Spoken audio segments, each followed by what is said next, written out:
Today, we're not just talking about a rap battle. We're talking about a philosophical chess match between two of the biggest artists in hip hop, Kendrick Lamar and Drake. On the surface, this battle might seem like just another lyrical exchange, but when we dig deeper, we see something far more strategic. Whether they realize it or not, both artists engage in a mental, emotional, and tactical war that aligns with the principles of the ThoroMan philosophy, also known as Thoroism, that emphasizes self-mastery, strategic thinking, resilience, and legacy over hype. But here's the key difference. One artist applied Thoroism masterfully, while the other struggled with it. Kendrick Lamar demonstrated patience, precision, and control, embodying the warrior mindset that defines a true ThoroMan. He dictated the terms of engagement, stayed composed, and positioned himself as the superior MC. Drake, on the other hand, reacted instead of leading. He allowed himself to be pulled into Kendrick's game, responding emotionally rather than strategically.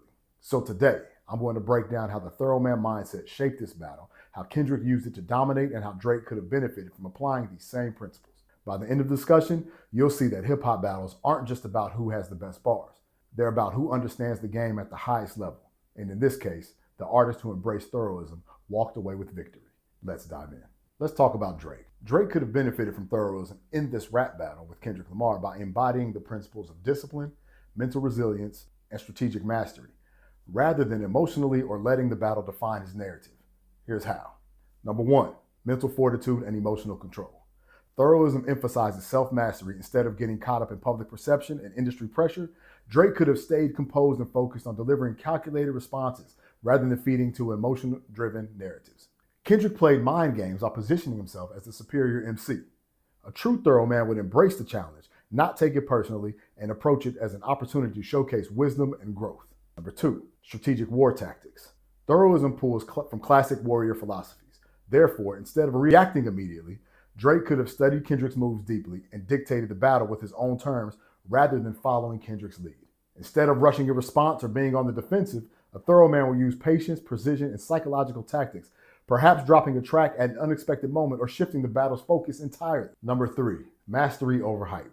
Thoroism teaches that true greatness isn't based on validation, but internal excellence. Instead of letting fan narratives and media hype dictate the battle, Drake could have used the long game, letting Kendrick's attacks settle and responding with a timeless, heavyweight response that wouldn't just be a moment, but a legacy-defining record. Number four, GOAT mindset.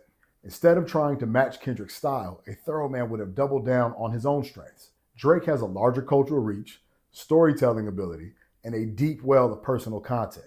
He could have flipped the narrative into a leadership moment, not just a battle, but a statement on his longevity and impact. Number five, stoic strength. Not every battle needs to be fought. A ThoroMan knows when to engage and when to disengage.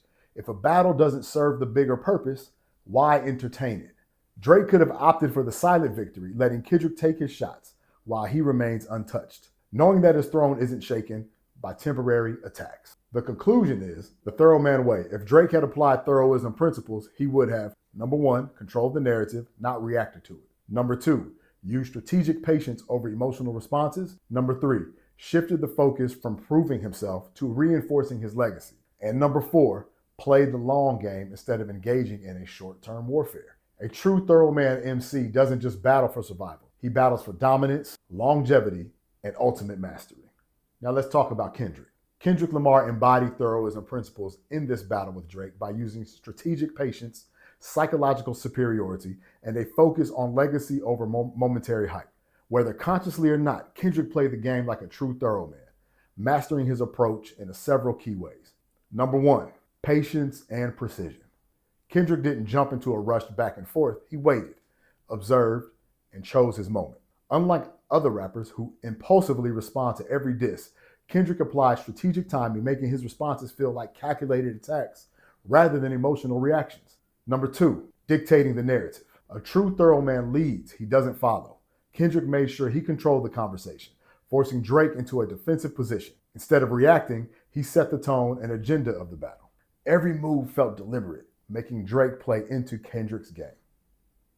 Number three, mental warfare. Kendrick never showed desperation or emotional instability in his responses. He crafted his bars with poise and confidence, never breaking his energy. Drake thrives in public perception and commercial dominance, but Kendrick exploited this by making it look like he didn't care about the industry validation. He baited Drake into over-explaining himself, making him look weak. A classic Thoroistic power move of letting the opponent self-destruct. Number 4, authenticity and identity. Kendrick positioned himself as the realest, the purest, the unshakable MC. He leaned into his self-built legacy, making Drake seem like a product of the industry rather than an artist who stands on principle. He reinforced the idea that only one of us is actually about this rap life. Thoroism teaches, never abandon your foundation, stand firm in who you are. Number 5, long game over short wins. Kendrick didn't just try to win the moment, he built a narrative that would stand the test of time. He created verses that didn't just go viral, but would age like battle-tested wisdom. The conclusion is, Kendrick's Thoroistic victory by staying composed, controlling the tempo, and never fighting on Drake's terms. Kendrick played the ThoroMan way and positioned himself as the superior artist in the battle. He exploited Drake's weaknesses without overextending himself, ensuring that his victory wasn't just momentary hype, but a statement of supremacy in rap culture. He led, not followed. He stayed strategic, not emotional. He used patience, timing, and mental warfare to dominate. That is Thoroism at its finest. In closing, at the end of the day, this battle between Kendrick Lamar and Drake was about more than just diss tracks. It was about a strategy, resilience, and control. It was a real-time demonstration of how Thoroism can be applied in competition, whether in music, business, or life. Kendrick won because he embraced Thoroistic principles. He stayed patient, dictated the tempo, and used precision over impulse. He made Drake react instead of leading, proving that a true ThoroMan doesn't just fight in the moment, he fights for his legacy. Drake, on the other hand, had the tools, but didn't fully apply them. He got caught up in emotion rather than discipline, allowing himself to be pulled into Kendrick's strategy instead of creating his own. He embraced Thoroism, focused on control, mastery, and playing the long game. He could have shifted the narrative. And that's the takeaway. Whether in hip-hop, sports, business, or personal growth, Thoroism teaches us to move with intent, think strategically, and never let someone else dictate your path. The battle may have been fought with lyrics, but the real fight was about who had the stronger mind, the greater discipline, and the clearer vision. In life, just like in this battle, the one who embraces Thoroism will always come out on top. Be thorough.